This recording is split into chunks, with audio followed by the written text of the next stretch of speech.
Hello नमस्कार सभी को। आपके YouTube चैनल के अंदर आप सभी का स्वागत है। अपने कृषि रसायन विज्ञान का पाठ 7वां पादपों के आवश्यक पोषक तत्वों के बारे में अध्ययन कर रहे हैं। इसके अंदर अपने कुछ तत्वों के बारे में अध्ययन कर चुके हैं, जैसे नाइट्रोजन के बारे में, फॉस्फोरस के बारे में और उसके बाद कैल्शियम के बारे में, यानी कि इनके क्या क्या कार्य हैं पादपों के अंदर, क्या ये काम करते हैं पादपों के लिए, इनकी अधिकता से क्या होता है, इनकी कमी से क्या हो जाता है, तो इसके बारे में अपने अध्ययन कर चुके हैं।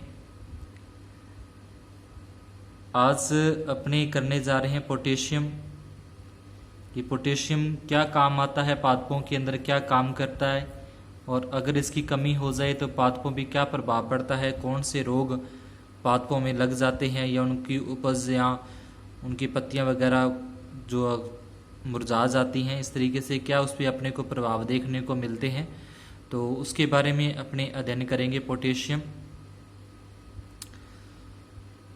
पोटेशियम जो सुलभ रूप होता है, सुलभ रूप मतलब जिस रूप के अंदर पेड़ पौधों को मिलता है, पादपों को मिलता है, तो पौधों द्वारा पोटेशियम का अवशोषण मतलब ग्रहण करते हैं पादप है वो, केवल K+ आयन के रूप में, पोटेशियम आयन के रूप में होता है। पौधों में इसकी मात्रा 1.0 से 1.4% तक होती है, यानी कि जो इसकी उचित मात्रा है जहाँ पे उनका संतुलन बना रहता है, तो 1.0 से 1.4 के बीच तक प्रतिशत तक होती है। इससे स्पष्ट होता है कि पौधों को पोटेशियम की अधिक मात्रा में आवश्यकता होती है।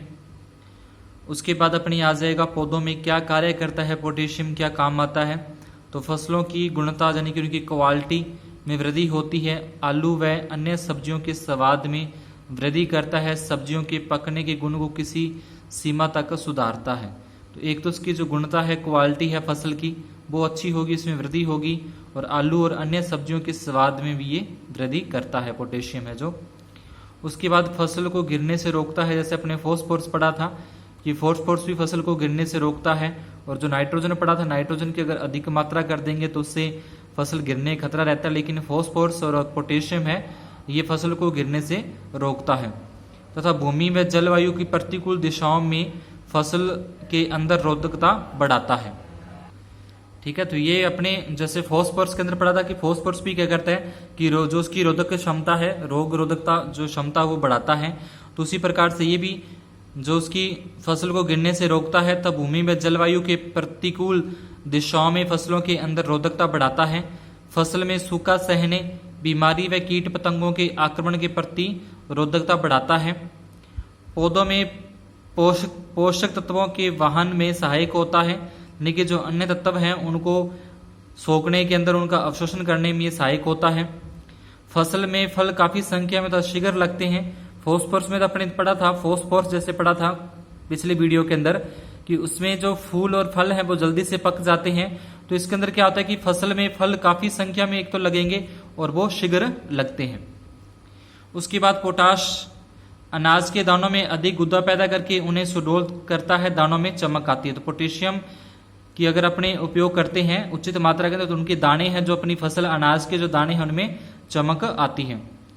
पोटाश पौधों की पत्तियों की कार्य क्षमता को बढ़ाता है, इससे कार्बन डाइऑक्साइड का संश्लेषण होने से पौधों में पर्णहरित पर्याप्त मात्रा में बनता है। ठीक है, यानी कि पत्तियां होती हैं, पत्तियों की कार्य क्षमता बढ़ाता है और पत्तियों के माध्यम से प्रकाश संश्लेषण की विधि से भोजन का निर्माण होता है, तो उसके अंदर भी ये सहायक होता है। फलीदार फसलों की जड़ों पर ग्रंथियों में नाइट्रोजन स्थिर करने वाले जीवाणुओं, जैसे अपने सहजीवी और असहजीवी की बात की थी, तो वही होते हैं नाइट्रोजन स्थिर करने वाले जीवाणुओं को इस तत्व से भोजन प्राप्त होता है।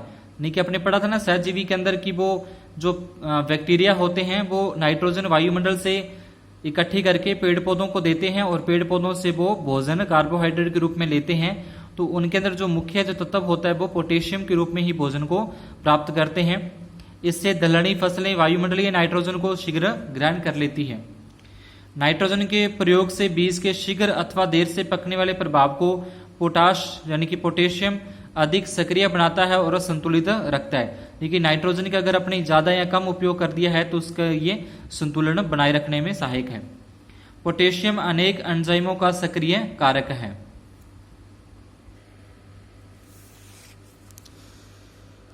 पादप कोशिका संगठन यानी कि जो पादप की कोशिका होती है, कोशिका भित्ति, कोशिका झिल्ली, उनके संगठन, उनका जल योजन, पारगम्यता बनाए रखने में सहायता करता है, सहायक है।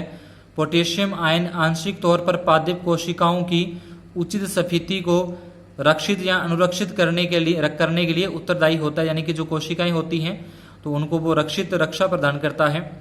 इससे मृदा में नाइट्रोजन का कुप्रभाव दूर होता है। जो नाइट्रोजन का कुप्रभाव है यानी कि नाइट्रोजन की अधिक मात्रा में प्रयोग करने से जो उस पर अपने को प्रभाव देखने को मिलता है फसलों पर, उसको ये कम करता है। पौधों में प्रोटीन के निर्माण में पोटेशियम का प्रमुख हाथ रहता है, यानी कि जो पौधों के अंदर प्रोटीन का निर्माण होता है उनके अंदर जो मुख्य है वो पोटेशियम के माध्यम से, इससे कोशिकाओं के निर्माण तथा विभाजन में सहायता मिलती है।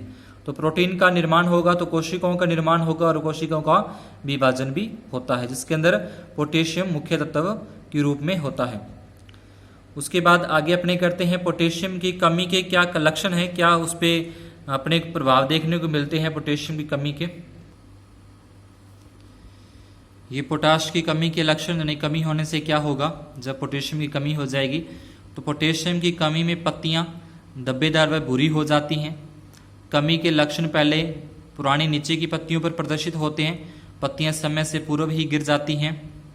पौधों में परब की लंबाई घटती है, यानी कि आपने पढ़ा था कि जब इसकी उचित मात्रा होती है तो पत्तियों की कार्य क्षमता के अंदर वृद्धि होती है, लेकिन अगर कमी होगी तो उनकी जो पत्तियां उनकी लंबाई घटेगी तो पौधों की वृद्धि में कमी आती है। पत्तियों के सिरे व किनारे झुलसे नजर आते हैं। कभी कभी पत्तियां मोटी पड़ने लगती हैं और पत्तियों के सिरे मुड़ने लगते हैं।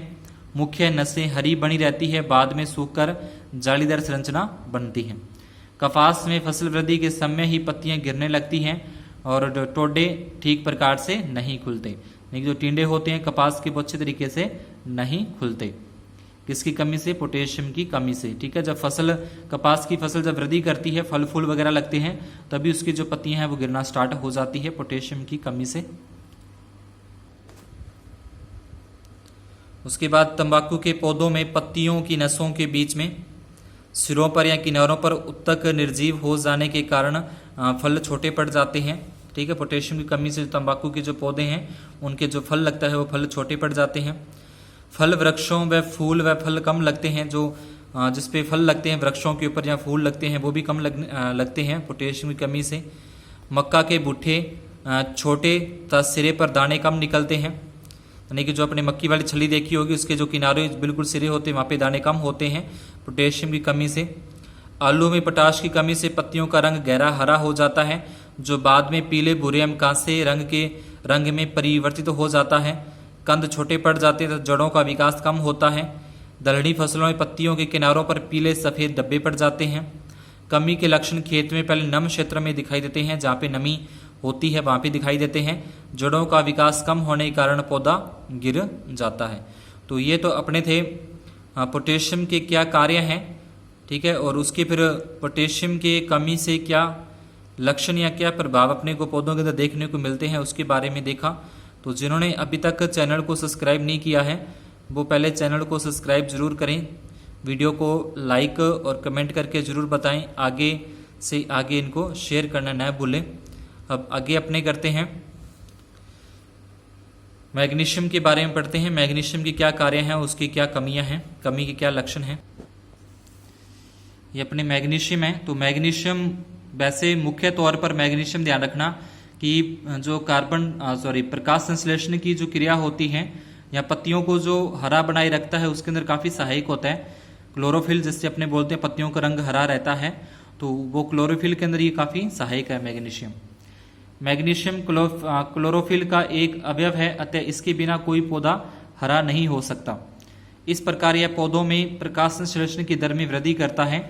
तो अगर पूछे कि पौधों के हरे रहने का क्या कारण है तो क्लोरोफिल है, और क्लोरोफिल का जो मुख्य अवयव है वो मैग्नीशियम है, जो कि प्रकाश संश्लेषण के अंदर जो प्रकाश संश्लेषण की जो स्पीड है उसकी दर है उसको वृद्धि करता है, उसमें वृद्धि करता है मैग्नीशियम।